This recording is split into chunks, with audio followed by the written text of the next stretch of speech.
What's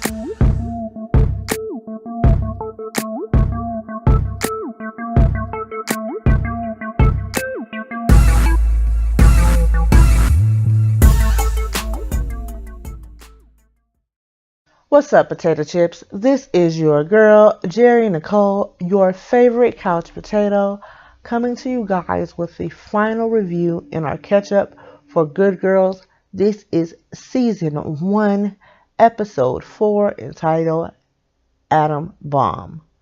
The most recent episode aired last night, so I will have that review up tomorrow. If you haven't had a chance to catch my other reviews, I will make sure to put them in the video, but let's jump right on into this review. The episode starts with Beth coming home with her kids, Kenny and Emma. Kenny's about to have a birthday. It's right around the corner, and he wants to have this huge birthday party because his friend Tommy had one. And Tommy's birthday party, they got to go to a Pistons or Red Wings game. They had a box seat. There was a sleepover at a hotel, so it was super extravagant. Kenny trying to keep up with the Joneses, as my mama would say, and Beth tells him that they can't afford it, but she'll try to make it special. He's steady trying to convince his mama to throw this big extravagant birthday party when little Miss Emma comes downstairs to get mommy's attention, and she says, "Mommy, who's the man upstairs in my bed?" And Beth is like, "What? What do you mean, who's the man upstairs in your bed?" So she goes upstairs, opens Emma's bedroom door, and lo and behold, it's some dude in Emma's bed bleeding with a gunshot wound. And he's getting blood all over the sheets, all over the mattress, all on the duvet cover. So I'm affectionately going to call him Mr. Bullet Wound, okay? We see Ruby, and Ruby is working her regular shift when 3 teenage boys come in there, and the leader of the pimple pack starts harassing Ruby. It's his main priority, and he seems to get away with it because of his white privilege, and his friends think it's cool. He starts asking Ruby all these fucked up questions like, what does it take to become a waitress here? What colleges have the best programs? Do you have to buy the uniform? At this point, I would have whooped this child ass like his mama should have. Like, you're just not going to talk to me that way because I'm a waitress. And you're not going to be rude to me, little boy. During this harassment, one of the pimple poppers spits his milkshake into his food. So the leader of the pimple popping pack says, "Get him another one. He can't eat this." And chop, chop. This one, Ruby goes smooth the hell off and tells him about herself and embarrasses them in front of his little kids. Then she puts his skillet in front of him and tells him to enjoy and walks away. Now this dumbass done touched the hot ass skillet and burned herself. So Ruby goes, "Oh, that may be hot, but honestly, you saw the smoke coming off the damn skillet. You should have known it was hot. You shouldn't have touched it, you dumbass. That's what the fuck you get. That's what karma is. That's why that shit happened to you." Then we got Annie, who's trying to get Sadie ready for school. And Sadie says she don't got nothing to wear. She throwing clothes everywhere. Pants, shirts. But then Annie's mama intuition pops in and goes, "Are they pulling down your pants at school?" And reluctantly, Sadie says, "Yes, they're trying to figure out who I am." That broke my heart when she says that. Or no, she said they're trying to figure out what I am. Like they don't know whether she's a boy or a girl. Now that broke my whole heart because I know what it's like to be bullied and picked on because you're different, because I have a disability. And in high school, elementary school, kids teased me, picked on me all the time, spit food out at me, did all kind of mean shit. So I was heartbroken. And I felt really, really bad for her. That just, it brought back memories for me. But anyway, we're not going to get into me and my sob story. Now let's get back to Mr. Bullet Wound. Beth has to call Annie and Ruby because she needs to figure out what she's going to do with this man in her bed. So when they get there, Ruby's like, "I thought we were done with this." And Beth was like, "We were, but I kind of offered to do another job because, you know, we didn't do anything wrong and it was just paper. Literally, it was just paper that we were bringing back. So Ruby's like, you asked for this? You can't just be signing people up for criminal activities like it's a bake sale. Like, for real, how you just volunteer other people to do shit that they might not have wanted to do? But at this point, that's neither here or there. They still got to figure out what the hell they're going to do with Mr. Bullet Wound. So Annie is the brave one. She goes over, removes the gun, gets the phone, and she starts scrolling through the phone to see the last person that he may have got in contact with. And called his mama a whole bunch of times. And he called Rio. So now we know the sexy local gangster's name is Rio. So Beth decides it's time to call Rio and figure this out. So Rio gets over to the house and Beth is like, this is not what I signed up for. And he was like, oh, so you think you can pick and choose what you do and when you do it. And Ruby chimes in and goes, she thought it was going to be like driving Uber. I kind of chuckled a little because I thought that was funny. So Rio pulls out, he stacks some money and pretty much says, is this enough? You'll get some of it now and the other when I pick up my boy. So they accept because they all need the money. And now we see Boomer. And Boomer gets on my damn nerves. Boomer has taken upon himself to go have a meeting with the FBI. And we're introduced to Agent Turner. Boomer gives Agent Turner the rundown of what the girls have been doing and everything he's witnessed. He says he can prove it, but he can't prove it, but he can prove it. And of course, Agent Turner don't believe nothing he says, so he shoos Boomer right on along. Now Ruby goes home and tells Stan the whole situation with the leader of the Pimple Pack and how Tony wants her to apologize, and she doesn't feel like she needs to apologize. He should have known it was hot. Common sense. It says sizzling skillet on the menu. It's a sizzling skillet. It's fucking hot. Stan's like, look, I know you don't want to, but we got to do this for Sarah. We need the medicine for her. And at this point, we're going to have to put the medicine on like 4 different credit cards. So Ruby decides, all right, I'm going to suck it up and I'll apologize. Now let's go back and check in on Mr. Bullet Moon. Ruby goes back over to Beth to check on Beth and Annie and the situation. And then they realize that he's woken up. So Annie and Ruby go to try to find the gun that Beth hid. And Beth slowly opens Emma's bathroom door looking for Mr. Bullet Wound. I thought he was just using the bathroom. No big deal. You know, you wake up from sleep, you gotta go pee. But I was just as shook as Beth was when he popped out from behind the bathroom door with that gun in her face. He was highly agitated. He didn't know where he was, and he was ready to go. So he was like, I need a car. Beth was just like, go downstairs. The minivan keys are on the kitchen counter. Take it. So after Mr. Bullet Wound leaves, Beth realized that, you know, she's now down about $600 on car seats.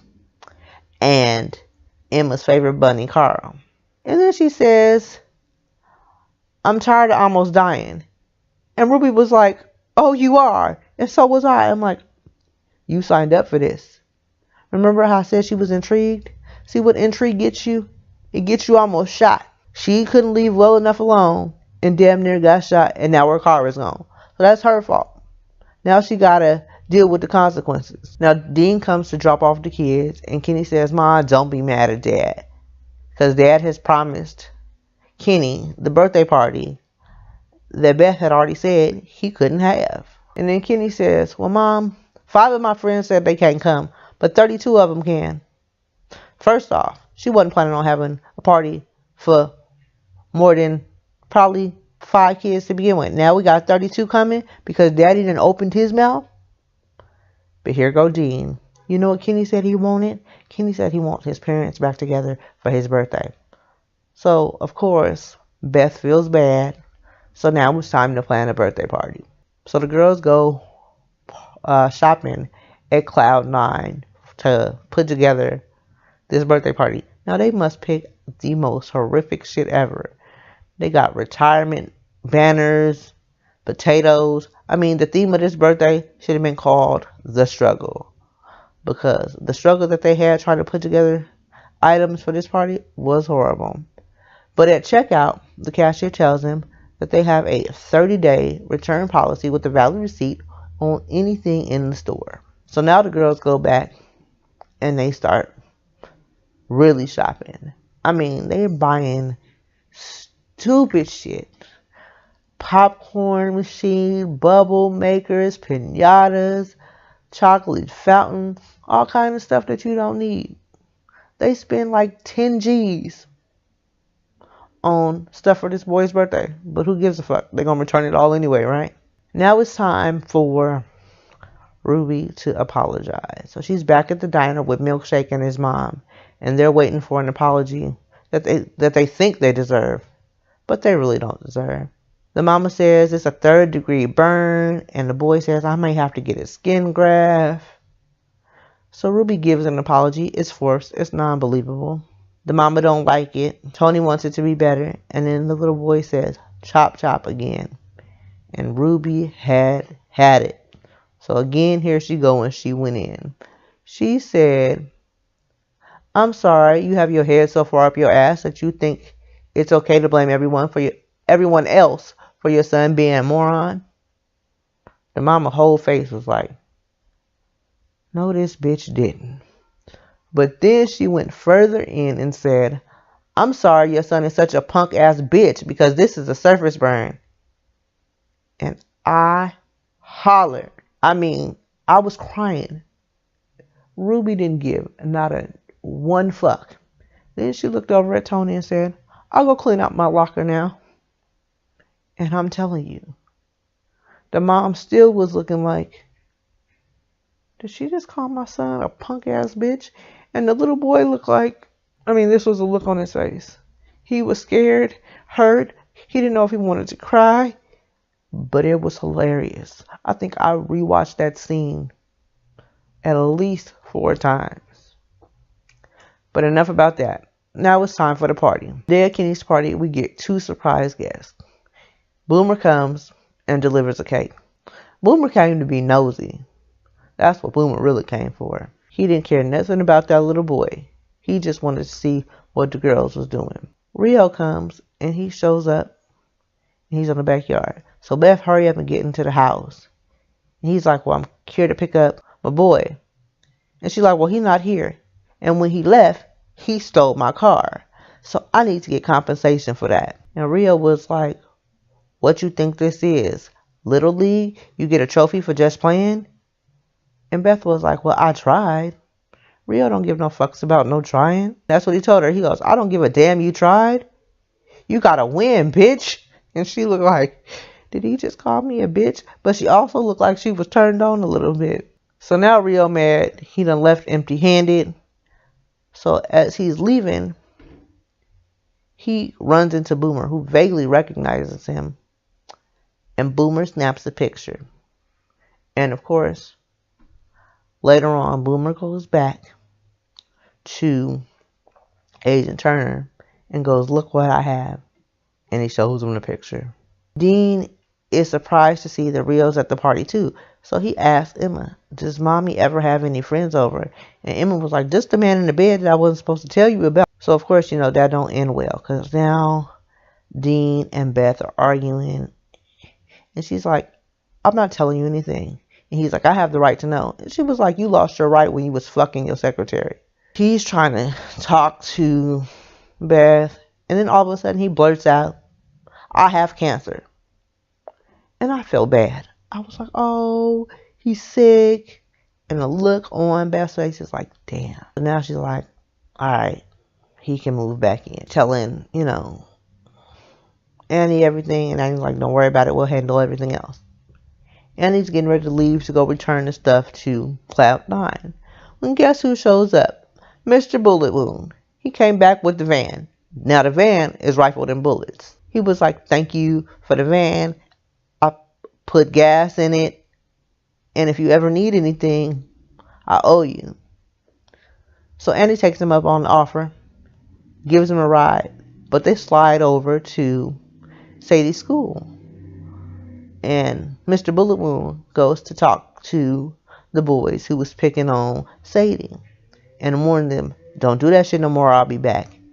And one of the little boys was, wait till he finds out who my daddy is. Mr. Bully Wound didn't give two fucks about who that little boy daddy was. And he proceeded to break that little boy's finger. Now let's talk about this business deal that goes down. So, you know, they returned everything to Cloud9 and got money back. So now, Beth, Annie, and Ruby decide to meet with Rio. And he was like, oh, so you ladies didn't call me out to have brunch? He has the best one-liners ever. I love Rio to death. Him and Ruby are my favorite characters in the whole show. And Annie says, well, yeah, we're going to return. No, Beth says, we can clean your fake money here. And Annie says, well, we can do it at any big box retailer because they have these 30-day return policies and they're super generous. And Ruby says, nobody is going to think twice about a wife buying a TV for her husband or, you know, tires for the minivan. He was like, oh, so y'all got this all figured out. And they tell him, you know, we just want 20% of the profits. He was like, y'all want anything else? Y'all want health care? Y'all want union breaks? And I laughed. And Ruby says, just for the record, I'll never smuggle anything up my butt. And Annie, because y'all know Annie will do anything, was like, well, for the right price, I will. But, you know, Rio says, I gotta go. I gotta buy a duvet cover. But, you know, this could work. We'll think about it. And then Beth gets up and says, we're not here to try. We're here to win, bitch. And I was like, well, throw that shit back in his face, girl. He walked back over and, you know, they're negotiating. But they come down to a 12.5% is what the girls is going to get. So now they done squared away the business deal. Beth goes home. You know, she's getting Dean all set up in Kenny's room because that's where he's going to be sleeping from now on. And we see Dean on the computer looking at brain scans. And Annie's like, so what are you doing? She's like, oh, I'm just trying to be Dr. Google and figure some stuff out. And, you know, scaring myself. She's like, well, don't do that. She offers to go with him to doctor's appointments. And then the doorbell rings. So she goes downstairs to see who's at the door. But then they go back up to Dean and he clicks off the brain scans. And you see him on the computer. And he looking up how to fake cancer. I was so hot because I felt sorry for him. I thought he really was sick. Oh, this nigga lied to get back in the house. Back downstairs, Beth opens the door. And, you know, I'm thinking that it's Rio. He's coming back to give more information or to drop off something or one of his homies to do something. Rio don't ring the doorbell. He just walked in the damn house. It's good old Agent Turner from the FBI. Shit done got real, y'all. And that's how the episode ends. Y'all tell me what you think about the girls cleaning money. What do you think about Dean faking cancer? Just tell me what you guys thought about the episode in general. Let's talk about it. I really want to discuss. Don't forget to like, comment, and subscribe. Until next time, love, peace, and potato chip grease.